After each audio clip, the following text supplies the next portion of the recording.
Maria Elena Vasquez never imagined that serving coffee would change her life forever. At 22 years old, she worked as a civilian contractor at Naval Special Warfare Command in Coronado, California. Her job was simple: keep the coffee fresh, serve refreshments during briefings, and stay invisible while the most elite warriors in the world planned their missions. Every morning at 0500 hours, Maria arrived at the secure facility. She had to pass through multiple security checkpoints, each guard knowing her by name after 8 months on the job. The early morning California air was crisp as she walked across the compound, her civilian ID badge swaying with each step. The briefing room was her domain, a sterile, windowless space with concrete walls painted military beige. Folding tables arranged in precise rows faced a large projection screen. This room had witnessed countless mission briefings, deployment orders, and strategic planning sessions that would never see the light of day in civilian newspapers. Maria prepared the coffee station with military precision she had learned to appreciate.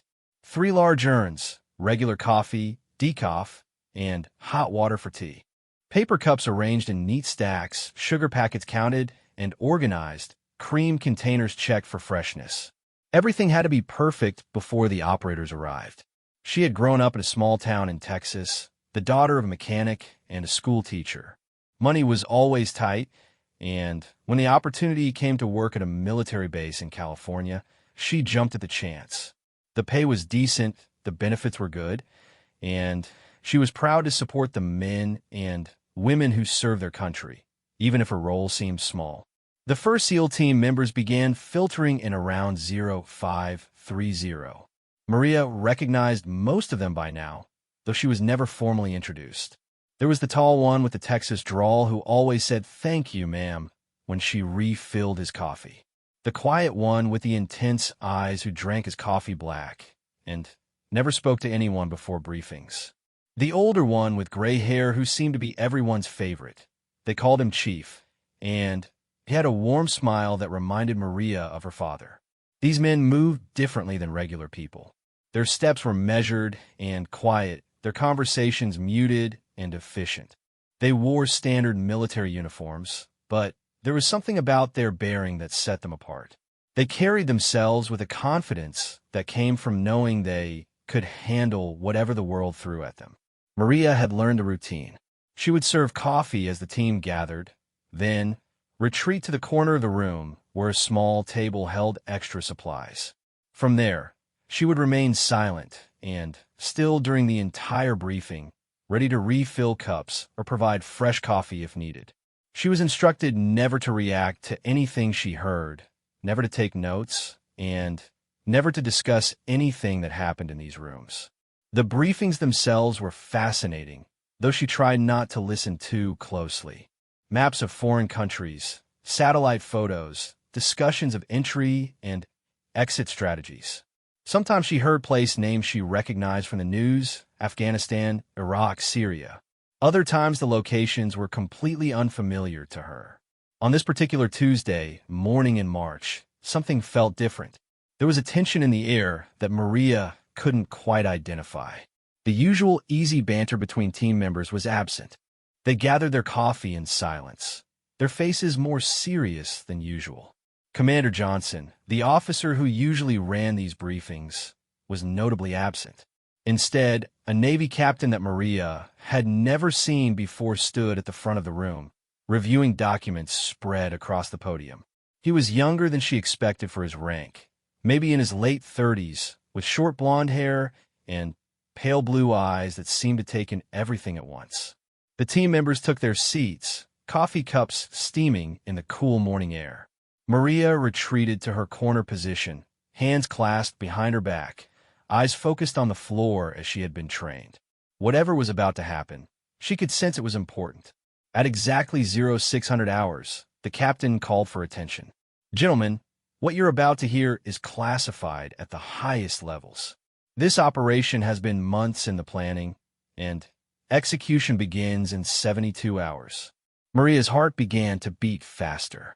In all her months of serving coffee in this room, she had never heard a briefing start with such gravity. She forced herself to remain perfectly still, knowing that any movement might draw attention to her presence.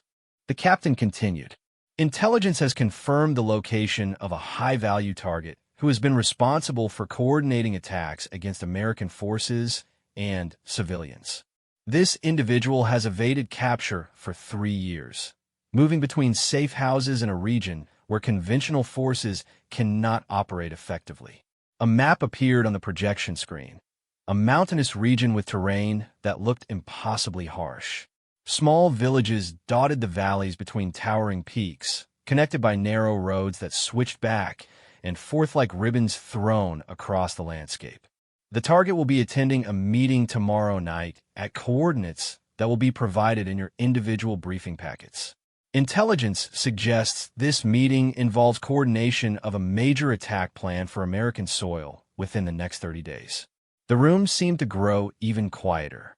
Maria could hear the slight hum of the ventilation system and the almost imperceptible sound of men breathing. These warriors, who had seen combat in the most dangerous places on Earth, were listening with the focused intensity of predators preparing to hunt. This is a capture mission, not elimination. We need this individual alive to extract information about the planned attack and the network supporting it. The challenge is the location, a compound built into the side of a mountain, accessible only by foot, with multiple escape routes and natural defensive positions. One of the team members, a man with a thick beard who went by the call sign Diesel, raised his hand. Sir, what's the timeline for insertion and extraction? Insertion will be by helicopter to a landing zone approximately 5 kilometers from the target. You'll move in on foot under cover of darkness, execute the mission, and move to an extraction point where helicopters will be waiting. Total time on ground should not exceed 6 hours. Another team member spoke up. Sir, what about hostile forces in the area? Intelligence on enemy strength and capabilities? The captain flipped through several documents before responding. Conservative estimates put hostile forces at 20 to 30 individuals, armed with small arms and RPGs. They have proven effective at using the terrain to their advantage, and they know the area intimately. However, they're not expecting an assault from American forces. Maria found herself holding her breath as she listened. She had served coffee during dozens of mission briefings, but none had felt as significant as this one.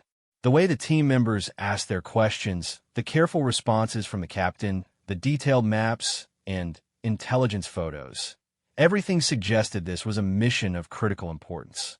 The briefing continued for another hour, covering details of equipment, communication protocols, weather forecasts, and contingency plans.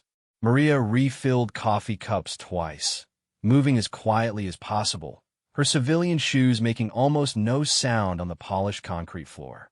As the formal briefing concluded, the captain gathered his documents and prepared to leave. Individual briefing packets will be distributed at 1,400 hours. Use the time between now and then to prepare equipment and review standard operating procedures. Questions should be directed to your team leaders. The SEAL team members began to file out of the room, their conversations now focused on practical details, equipment checks, weapon maintenance, final preparations. Maria began cleaning up the coffee station, emptying urns and washing cups, her mind racing with what she had just heard. She had always known that her job supported important work, but this was the first time she truly understood the weight of what these men did. Somewhere on the other side of the world, a dangerous individual was planning an attack that could kill innocent Americans. In less than 3 days, the men who had just finished drinking her coffee would be risking their lives to stop that attack. As Maria finished her cleanup and prepared to leave the briefing room, she had no idea that her quiet, invisible role in supporting these warriors was about to change dramatically. The mission being planned would require every resource available, and sometimes the most unlikely people find themselves called to serve in ways they never imagined possible. Walking back across the compound in the bright California sunshine, Maria Elena Vasquez remained unaware that her life was about to intersect with history in ways that would challenge everything she thought she knew about courage, duty, and her own capabilities. The coffee she had served that morning was just the beginning of a story that would test the limits of what one young woman could do when her country needed her most 3 hours after the morning briefing. Maria was restocking supplies in the storage room when her supervisor, Janet Morrison, found her. Janet was a former Navy logistics specialist who had transitioned to civilian contractor work after 20 years of service. She ran the support operations with the same efficiency she had learned in the military. "Maria, I need you to come with me," Janet said, her voice carrying an unusual urgency. "There's been a development with tomorrow's operation." Maria followed Janet through a series of corridors she had never seen before, deeper into the secure areas of the facility. They passed through 2 additional security checkpoints, each requiring Janet to show special credentials and explain Maria's presence. The hallways grew narrower, the lighting more sterile, and the sense of being in the heart of something important became overwhelming. They stopped at a conference room much smaller than the morning briefing space. Inside, Maria was surprised to see Commander Johnson, the officer who had been absent from the morning briefing. With him were 2 men she didn't recognize, one in civilian clothes who looked like he might be from the intelligence community, and another Navy officer whose uniform showed no identifying information. "Ms. Vasquez," Commander Johnson said as she entered, "please have a seat. We need to discuss something with you." Maria's heart began racing. In 8 months of work, she had never been called to a meeting like this. She sat down at the small table, her hands folded in her lap, trying to control her nervousness. "First," Commander Johnson continued, "I want you to know that you're not in any trouble. Your work has been exemplary, and your security clearance investigation came back completely clean.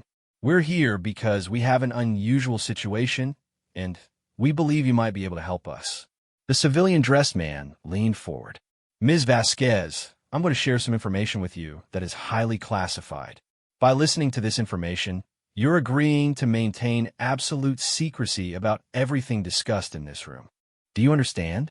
Maria nodded, not trusting her voice to remain steady. "The mission briefed this morning has encountered a significant complication. Our target will be meeting with several other high-value individuals at the compound tomorrow night. This represents an unprecedented opportunity to capture multiple terrorist leaders at once, but it also significantly increases the complexity of the operation." The unnamed Navy officer opened a folder and spread several photographs across the table. Maria could see what appeared to be surveillance photos of the mountain compound from the morning briefing, but these showed much more detail. Intelligence gathered in the last few hours shows that one of the individuals attending tomorrow's meeting is a woman.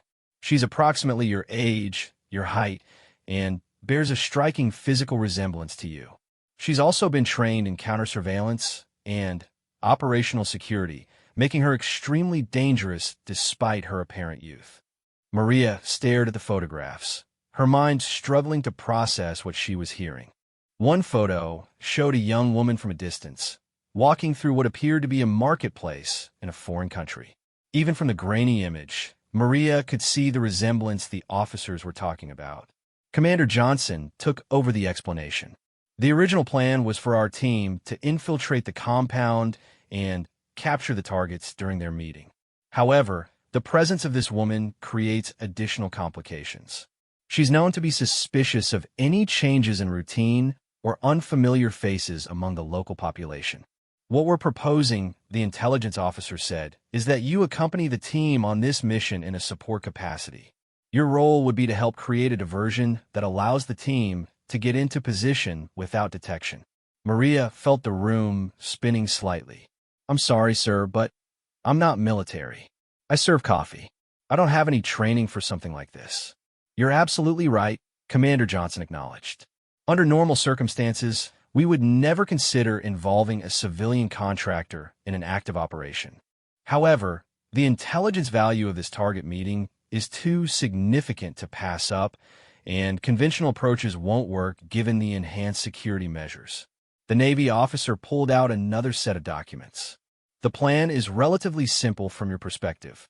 You will be inserted with the team, but remain at a safe distance from the compound.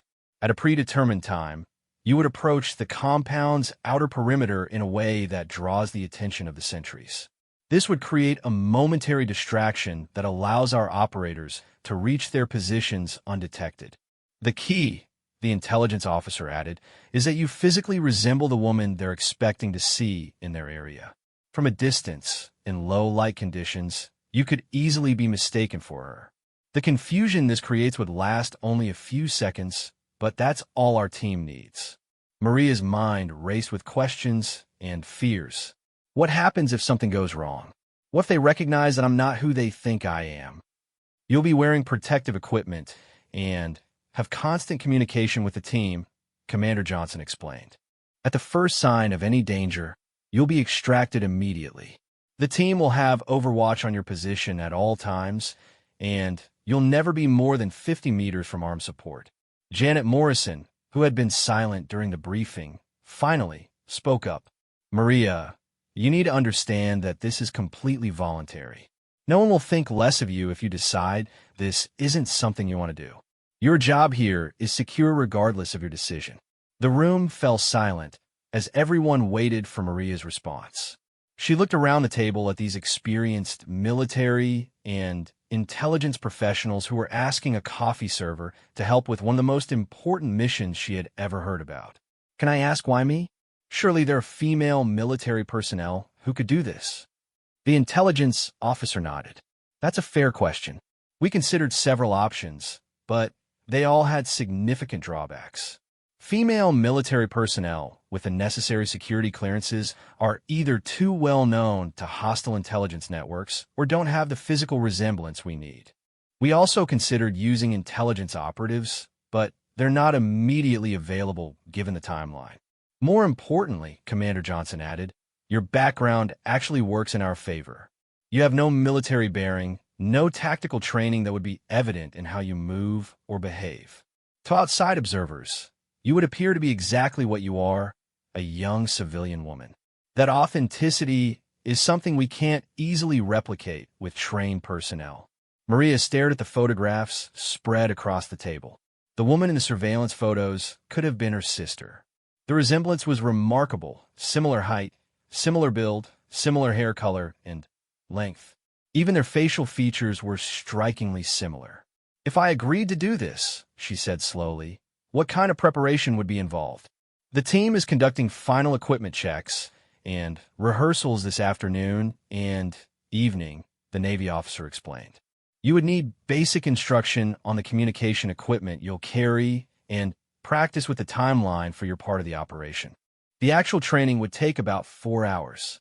We would also need to fit you with appropriate protective equipment and brief you on emergency procedures, Commander Johnson added. Everything would be focused on keeping you safe while allowing you to contribute to mission success. The intelligence officer leaned back in his chair. Ms. Vasquez, I won't lie to you. This mission involves real risks. However, the intelligence we could gather from capturing these targets could save hundreds or thousands of American lives. The planned attack they're coordinating has the potential to be devastating. Maria thought about the SEAL team members she had served coffee to that morning. Men who risked their lives regularly to protect people like her, people who would never know their names or the sacrifices they made. She thought about her parents in Texas, her younger brother who was planning to join the Army after high school graduation. If I say yes, she asked, when would we leave? Wheels up at 2,200 hours tomorrow night, Commander Johnson replied. The mission takes place the following evening, so you'd have most of tomorrow to prepare and get familiar with the team. Maria took a deep breath. Every instinct told her this was crazy, that she should politely decline and go back to serving coffee in the briefing room. But another part of her, a part she hadn't known existed, was telling her that sometimes ordinary people are called to do extraordinary things. I need to call my parents, she said finally.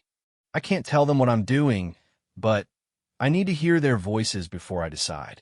Of course, Commander Johnson said. Take all the time you need.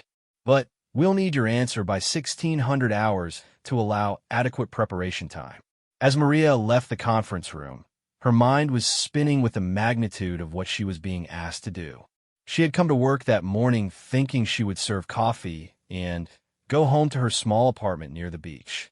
Now, she was being asked to help with a mission that could change the course of the war on terrorism. Walking back through the corridors toward the main facility, Maria Elena Vasquez had no way of knowing that her decision in the next few hours would not only change her own life forever, but would also save the lives of thousands of people she would never meet. The quiet coffee server was about to discover that heroes come in all forms, and that courage is often found in the most unexpected places. Maria sat in her small Honda Civic in the base parking lot, her phone in her hands, staring at her parents' number. The California sunshine streamed through her windshield, but she barely noticed the warmth. Her mind kept replaying the conversation in the conference room, the photographs of the mountain compound, and the faces of the men who had asked her to risk her life for her country. She finally dialed the number. Her mother answered on the second ring, her voice carrying the familiar warmth of home. "Mija, how are you? It's not like you to call during work hours." Maria closed her eyes, listening to her mother's voice in Spanish, the language of comfort and family. "I'm fine, Mama. I just wanted to hear your voice. How's Papa?" "He's good. Working on Mrs. Garcia's truck again. That woman needs to buy a new vehicle, but you know how stubborn she is." Her mother's laugh was like music across the phone line. "Are you eating enough? You sound tired." "I'm eating fine," Maria said, though she realized she had barely touched her breakfast that morning. "Mama, do you ever think about courage? About doing things that scare you because they're the right thing to do?" There was a pause on the other end of the line. Her mother had always been intuitive about her children's moods and concerns. "Mija, what's happening? Are you in some kind of trouble?" "No, no trouble. Sometimes we get opportunities to do something important, something that matters. And it's scary, but maybe it's what we're supposed to do." Her mother was quiet for a moment. When she spoke again, her voice was gentle but firm. "Your father and I raise you to be strong, to think for yourself, and to do what's right even when it's difficult. We trust your judgment, Maria Elena. If something feels right in your heart, then maybe that's God telling you which path to take." Maria felt tears forming in her eyes. "I love you, Mama. Tell Papa I love him too. We love you too, Mija. And whatever you're thinking about, remember that we're proud of you. You've always been braver than you knew." After ending the call, Maria sat in the parking lot for another 10 minutes, thinking about her mother's words. She thought about her grandfather, who had served in World War II and never talked about what he had done in the Pacific. She thought about her brother Carlos, who would be shipping out to basic training in a few months, following in the footsteps of generations of Americans who had served their country.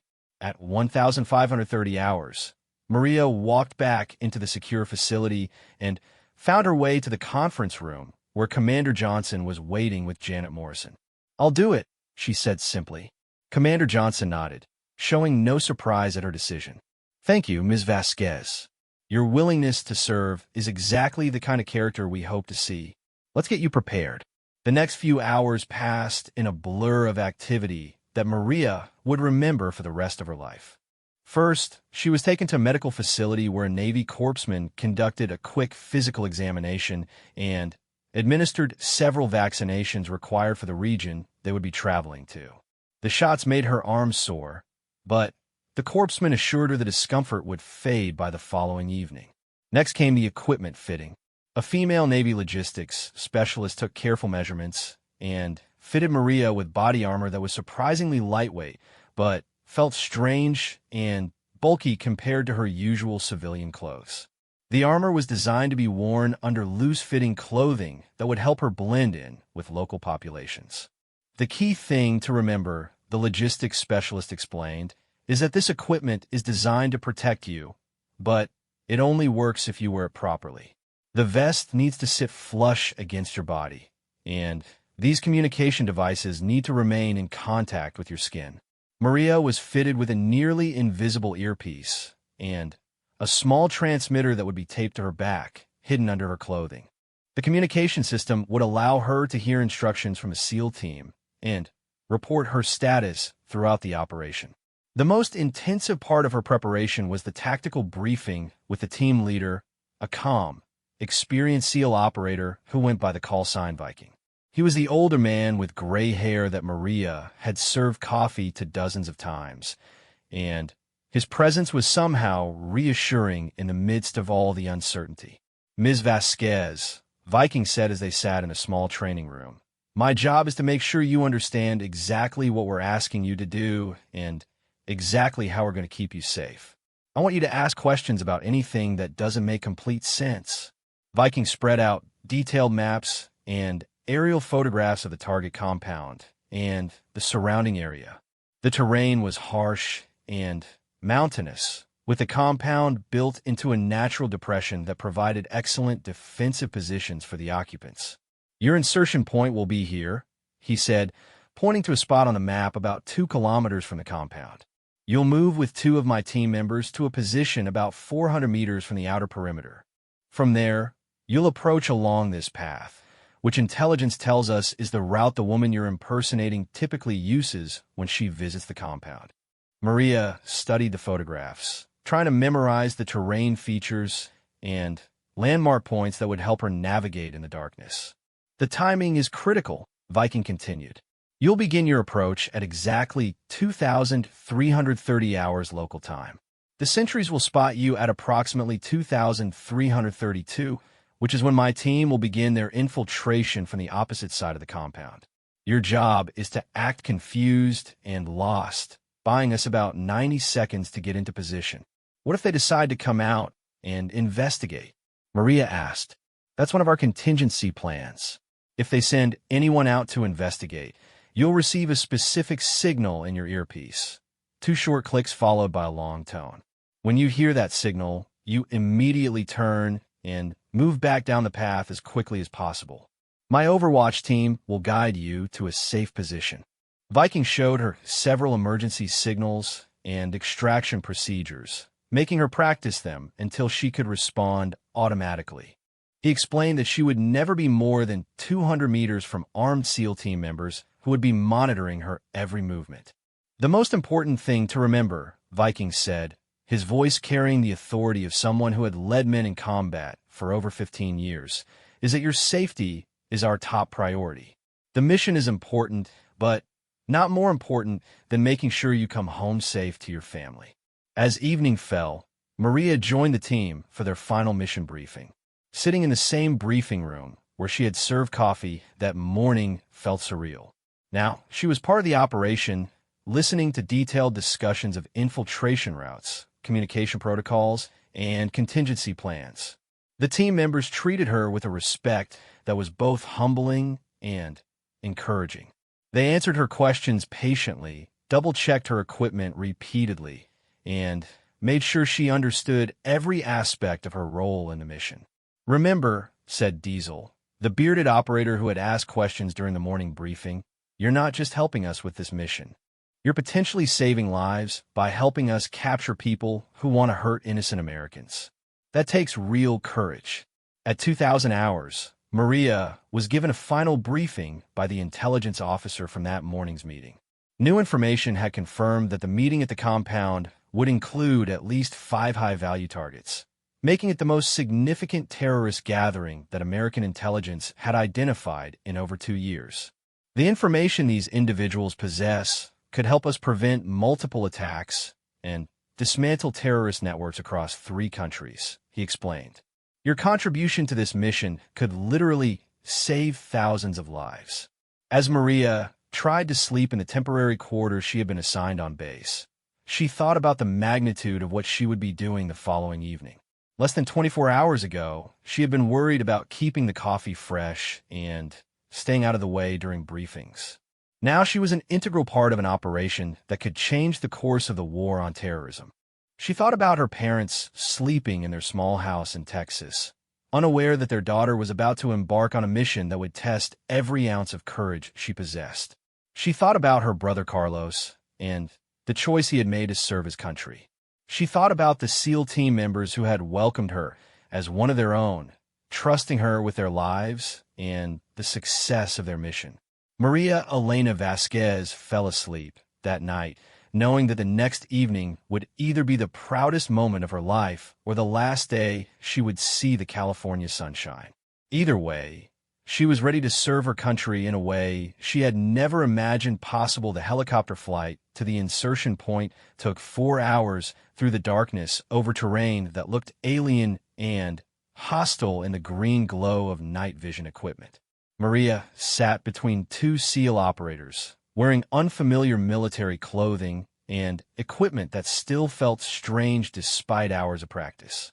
The helicopter's engines created a rhythmic vibration that should have been soothing, but her mind was too focused on what lay ahead to allow for relaxation.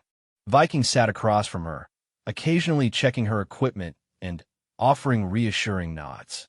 The rest of the team was spread throughout the aircraft, each man lost in his own pre-mission rituals and mental preparation. Some cleaned weapons that were already spotless, others reviewed maps and intelligence photos, and a few simply sat in the meditative stillness that comes with years of combat experience. The landscape below was mountainous and harsh, with scattered lights from small villages connected by roads that looked like thin lines scratched across the earth. As they flew deeper into hostile territory, even those small signs of civilization disappeared, leaving only darkness broken by the occasional reflection of starlight off a mountain stream or lake. 10 minutes to insertion, the crew chief announced over the aircraft's communication system. Maria felt her heart rate increase as the reality of the mission hit her with full force. In 10 minutes, she would be on the ground in a foreign country, surrounded by people who would kill her without hesitation if they discovered who she really was. Everything she had learned in the past day, the communication procedures, the emergency signals, the extraction plans would determine whether she lived or died. Viking leaned over and spoke directly into her ear, his voice calm and confident over the helicopter's noise. Remember, you've got this. Trust your training, trust the team, and trust yourself. We'll be watching over you every second. The helicopter began its descent toward a landing zone that had been scouted by advanced teams days earlier. It was a small clearing on a mountain ridge, barely large enough for the aircraft to land safely. The pilots would have only a few seconds to drop off the team before departing to avoid detection by hostile forces in the area. 2 minutes, the crew chief called out. Maria checked her equipment one final time. Body armor properly positioned, communication devices working, emergency beacon activated but hidden. She wore the loose-fitting local clothing that intelligence had determined would help her blend in with the woman she was impersonating. Over that, she wore a light jacket that concealed her body armor and communication equipment. The helicopter touched down with barely a whisper of sound, a testament to the skill of the pilots and the advanced technology of the aircraft. The SEAL team moved out with the fluid precision of a unit that had performed such operations hundreds of times. Maria followed Viking and his partner, designated as her close protection team, across the rocky ground toward their first checkpoint. The mountain air was cold and thin, making breathing more difficult than she had expected.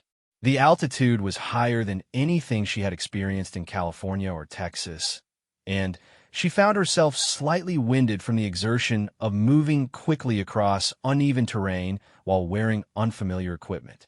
For the next 2 hours, the team moved through the mountains toward the target compound. They traveled in small groups, using predetermined routes and communication protocols to avoid detection. Maria stayed with Viking and his partner, who guided her along paths that seemed invisible in the darkness but were clearly marked on their maps and night vision equipment.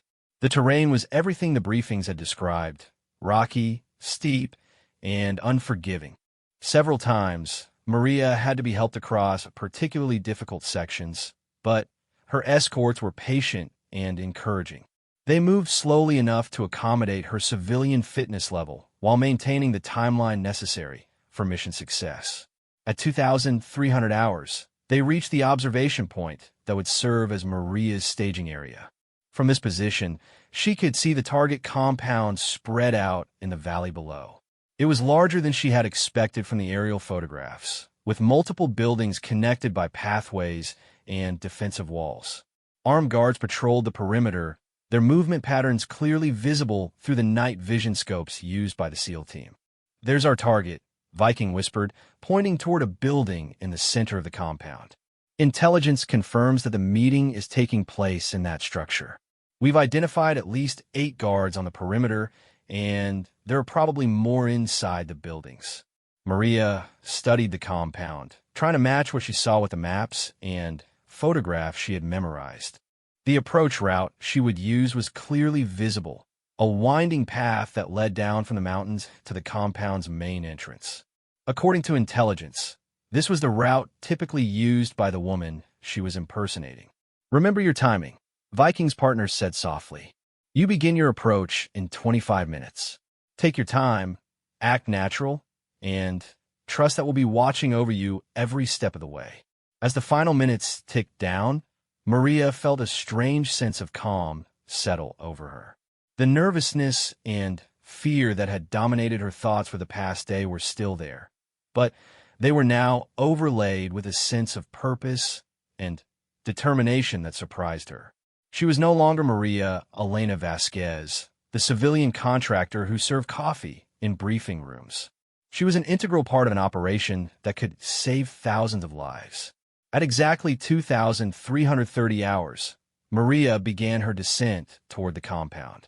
The path was narrow and rocky, requiring careful attention to avoid stumbling in the darkness. She moved slowly and deliberately, trying to project the casual confidence of someone who belonged in this hostile environment. The compound grew larger as she approached, and she could see more details of its construction and defensive positions. The guards were alert, but not alarmed, suggesting that her approach appeared normal to their trained eyes.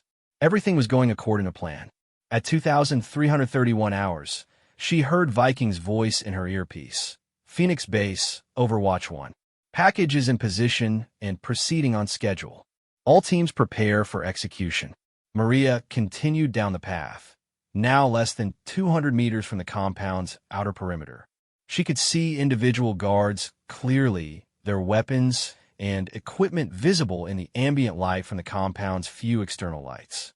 Her heart was beating fast, but her breathing remained controlled and steady. At 2,332 hours, one of the perimeter guards spotted her. She saw him point in her direction and heard him call out to his companions in a language she didn't understand. This was the moment, the critical few seconds that would determine the success or failure of the entire operation. Maria continued walking toward the compound, projecting the confidence of someone who had every right to be there. The guards watched her approach, but their body language suggested curiosity rather than alarm. From their perspective, she appeared to be the woman they were expecting to see. In her earpiece, she heard the quiet, professional voices of the SEAL team as they began their infiltration. Team 1 moving to Breach Point Alpha. Team 2 in position at Extraction Point Bravo. Overwatch maintaining visual on package. For 90 seconds that felt like an eternity, Maria continued her approach while the SEAL team used the distraction she provided to reach their assault positions around the compound. The guards remained focused on her, exactly as the mission planners had hoped. Then, at 23:33:30, everything changed. A guard near the main entrance raised a radio to his mouth and spoke rapidly in the local language. Maria heard an immediate response in her earpiece. "Package, this is Viking. Stop immediately and begin withdrawal. Repeat, begin immediate withdrawal." Something had gone wrong. Whether the guards had realized she wasn't who they expected, or whether they had detected the SEAL team's movement, the element of surprise was compromised. Maria turned and began moving back up the path as quickly as possible while trying to appear casual rather than panicked. Behind her, she heard shouts from the compound and the sound of vehicles starting. The guards had realized something was wrong, and they were responding with military efficiency. "Package, move faster," Viking's voice urged in her earpiece. "We've got vehicles departing the compound in your direction." Overwatch is moving to intercept, but you need to reach the extraction point immediately.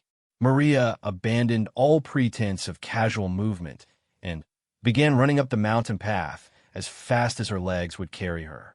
The body armor and communication equipment that had felt manageable during training now seemed to weigh her down as she struggled up the steep terrain in the darkness. Behind her, she could hear vehicles approaching and the sounds of men shouting orders. Spotlights began sweeping the mountainside, searching for her in the darkness. The mission had become a race between her ability to reach safety and the enemy's ability to capture or kill her. Maria's lungs burned as she climbed higher into the mountains. Her civilian fitness pushed far beyond anything she had ever experienced. Behind her, the sounds of pursuit grew louder. Vehicles, engines, shouting voices, and the systematic sweep of spotlights across the rocky terrain. The enemy forces had mobilized quickly, realizing that the woman approaching their compound was not who she appeared to be. Package, Viking. You're doing great. Keep moving up the main path. We've got eyes on your pursuers, and we're moving to intercept, came the calm voice in her earpiece. The path she was following wound between massive boulders and along narrow ledges that would have been treacherous in daylight, and were nearly impossible to navigate safely in darkness. Several times she stumbled, catching herself on rocks that scraped her hands and tore small holes in her jacket. But she kept moving, driven by determination and the knowledge that stopping meant capture or death. At 2,341 hours, she heard the distinctive sound of automatic weapons fire echoing off the mountainsides below her. The SEAL team had engaged the pursuit vehicles, buying her precious time to reach the extraction point. The sound of the firefight was both terrifying and reassuring. Terrifying because it meant her teammates were risking their lives, but reassuring because it meant they were exactly where they said they would be, protecting her escape. Package, Viking. Overwatch reports you're 800 meters from extraction point Alpha. Continue on current heading. Be advised, we've got additional hostile forces converging on your area from the north. Maria looked up the mountain path and could see what appeared to be vehicle lights moving along a road that paralleled her escape route. The enemy forces were better organized and more numerous than intelligence had estimated. They were trying to cut off her escape by positioning forces between her and the extraction point. Viking, this is Package, she said into her microphone, using the communication protocols she had learned just days earlier. I can see the vehicles you mentioned. They're going to reach the extraction point before I do. Roger, Package. We're adjusting the plan. Continue to extraction point Bravo instead. That's 600 meters further up the main path, then east along the ridgeline. We'll redirect the bird to meet you there. The change in extraction points meant Maria would have to climb even higher into the mountains, further from the SEAL team's protective Overwatch positions. But she had no choice. The original extraction point was now compromised by enemy forces. As she continued climbing, her body began to rebel against the physical demands being placed on it. Her legs trembled with exhaustion. Her breathing became labored in the thin mountain air, and the body armor that was designed to protect her now felt like it was crushing her chest. But every time she thought about stopping, she remembered the faces of the SEAL team members who had trusted her with this mission. At 2,348 hours, she heard Viking's voice again, but this time there was tension in his tone that hadn't been there before. Package, we've got a problem. The main SEAL team's extraction from the compound has been compromised. They're pinned down and taking heavy fire. We need to abort mission and extract all personnel immediately. Maria's heart sank as she realized what this meant. The mission to capture the terrorist leaders had failed, and now everyone's focus had to shift to simply getting out alive. Worse, the SEAL team that had been counting on her diversion was now fighting for their lives against superior numbers in hostile territory. What can I do to help them? She asked, surprising herself with the firmness in her voice. Negative, Package. Your job is to reach extraction point Bravo and get on that helicopter. The team knew the risks when they signed up for this. Your job is to survive so their sacrifice isn't wasted. But as Maria continued climbing toward the extraction point, she could hear the intensity of the firefight increasing in the valley below. The SEAL team was outnumbered and outgunned, fighting against an enemy that knew the terrain intimately and had the advantage of defensive positions. At 2,354 hours, she reached a position on the ridgeline where she could see the compound and the surrounding area. What she saw made her stomach clench with fear. The SEAL team was indeed pinned down in a natural depression about 400 meters from the compound, surrounded by enemy forces that were methodically closing the circle around them. From her elevated position, Maria could see something that the team on the ground couldn't: a group of enemy fighters moving through a dry stream bed that would allow them to attack the SEAL team from behind. In less than 10 minutes, those fighters would be in position to eliminate the American forces. Viking, this is Package. I can see enemy forces moving through the stream bed northwest of Team 1's position.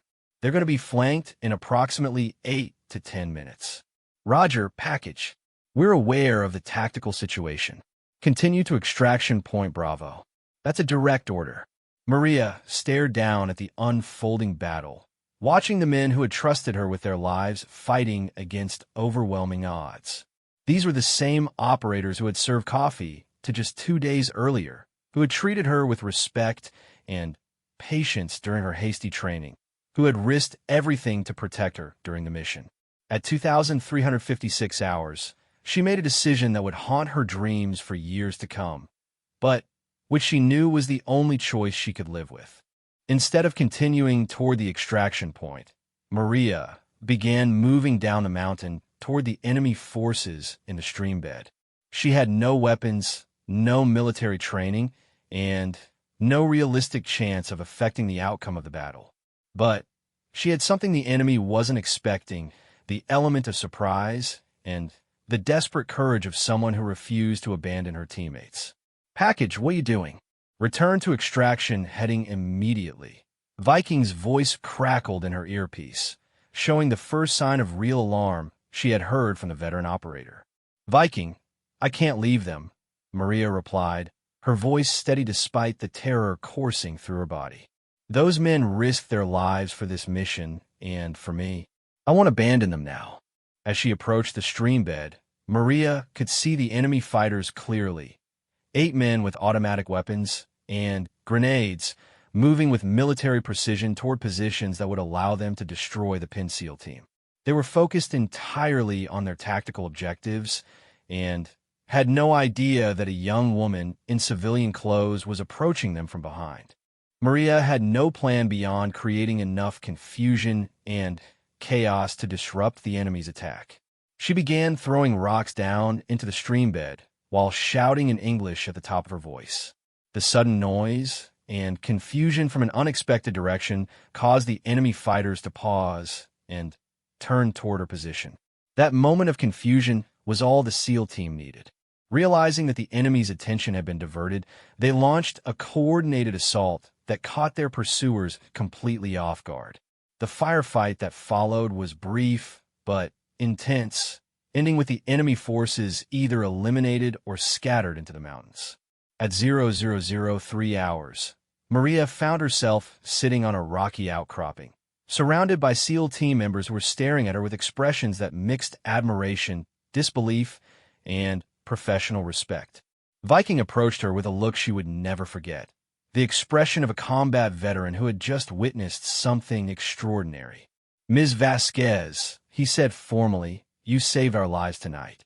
What you did was completely against orders, tactically unsound, and absolutely contrary to everything we trained you to do. He paused, and when he continued, his voice carried the weight of 15 years of combat experience. It was also the bravest thing I've ever seen anyone do in 32 combat operations. The extraction helicopter arrived 15 minutes later, landing in a clearing that the team had secured after eliminating the remaining enemy forces. As Maria climbed aboard the aircraft for the flight back to friendly territory, she looked back at the mountain compound where the mission had begun. The terrorist leaders had escaped, the intelligence-gathering objective had failed, and the mission would officially be classified as unsuccessful. But 8 American warriors were alive because a young woman who served coffee had discovered that courage isn't about training or experience. It's about refusing to abandon the people who count on you, no matter what the cost. 6 months later, Maria Elena Vasquez stood in a secure briefing room at Naval Special Warfare Command, wearing her civilian contractor uniform and preparing to serve coffee to a room full of SEAL operators. But now, when she entered the room, something had changed. The operators stood up. It had become tradition in that unit that when Maria entered the briefing room, every man present came to his feet in a gesture of respect that was normally reserved for senior officers. She had become something unprecedented in the special operations community, a civilian contractor who had earned the combat respect of the most elite warriors in the American military. Viking, now a Master Chief Petty Officer, had explained it to her simply. When someone saves your life in combat, that bond never breaks. You're not just our coffee server anymore, Maria. You're family. The official records of the mission remained classified, and Maria's role would never be publicly acknowledged. There would be no medals, no newspaper articles, no recognition beyond the quiet respect of the men whose lives she had saved. But every morning as she prepared coffee for mission briefings, Maria Elena Vasquez knew that she had answered her country's call when it mattered most. The young woman who had once worried about staying invisible in briefing rooms had learned that true service sometimes means stepping into the light, regardless of the consequences. She had discovered that heroes come in all forms, and that courage is often found in the most unexpected places, sometimes in someone whose only job was supposed to be serving coffee to the people who protect America's freedom.